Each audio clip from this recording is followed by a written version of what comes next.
13 मे रोजी मुंबईतील घाटकोपर येथे मोठी दुर्घटना घडली असून मोठे होर्डिंग पाडल्यामुळे 14 जणांना आपला जीव यात गमवावा लागला।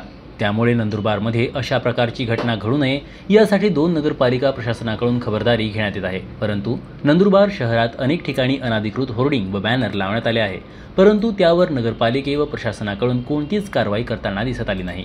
नंदुरबारमध्ये 22 इमारतींवर मोठे होर्डिंग लावण्याची नोंदणी करण्यात आली आहे व नगरपालिका मालकीची चौकात 25 बॅनर लावण्याची परवानगी काढण्यात आली आहे, परंतु नगरपालिकेने दिलेल्या माहितीच्या पलीकडेच नंदुरबार शहरात अनेक होर्डिंग व बॅनर निदर्शनात दिसून येत आहेत। त्या संदर्भात नगरपालिका प्रशासनाकडून सांगण्यात येत आहे की मुंबईच्या घटनेतील पार्श्वभूमीवर चौकातील तसेच मोठे होर्डिंगची तपासणी करण्यात येऊन धोकादायक होर्डिंग्सवर बॅनर काढण्यात येणार आहे।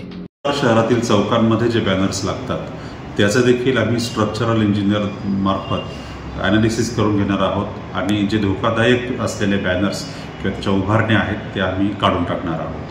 याचबरोबर मी नागरिकांना देखील नम्र निवेदन करतो की आपल्या निदर्शनास जर एखादा धोकादायक असं स्ट्रक्चर निदर्शनास आलं तर आपण त्वरित नगरपालिकेशी संपर्क साधावा, कारण आपल्या सहकार्यातूनच ज्या काही अशा दुर्घटना घडणार आहेत त्यांना आपण पायबंद घालू शकू।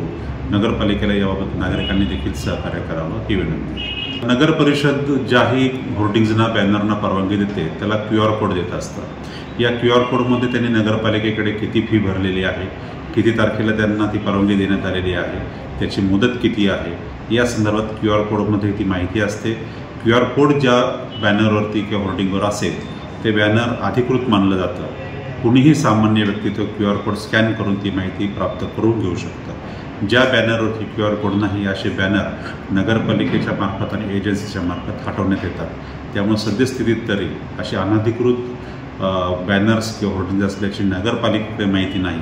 मात्र तरी देखील मी पुनश्च नागरिकांना विनंती करतो की नागरिकांनी देखील या बाबतीत आम्हाला सहकार्य करावं। 22 इमारतींवरती ते होर्डिंग्ज आहेत त्याची नोंद आपल्याकडे आहे। जवळजवळ 22 खाजगी इमारतींवरती होर्डिंग्ज उभारण्यात आलेले आहेत आणि नगरपालिकेच्या मालकीच्या 25 चौकांमध्ये बॅनर्स लागत असतात। 13 तारखेला जी दुर्घटना मुंबईमध्ये घाटकोपर येथे घडली त्या अनुषंगाने नगरपालिकेने तातडीने दिनांक 14 मे रोजी हे सर्व होर्डिंग्सधारक आहेत या होर्डिंगधारकांना नोटीस पाठवलेल्या आहेत आणि या होर्डिंग्सचे स्ट्रक्चरल ॲनालिसिस करणं त्यांना कंपल्सरी केलेले स्ट्रक्चरल ऑडिट करून घ्यायला सांगितलेलं आहे।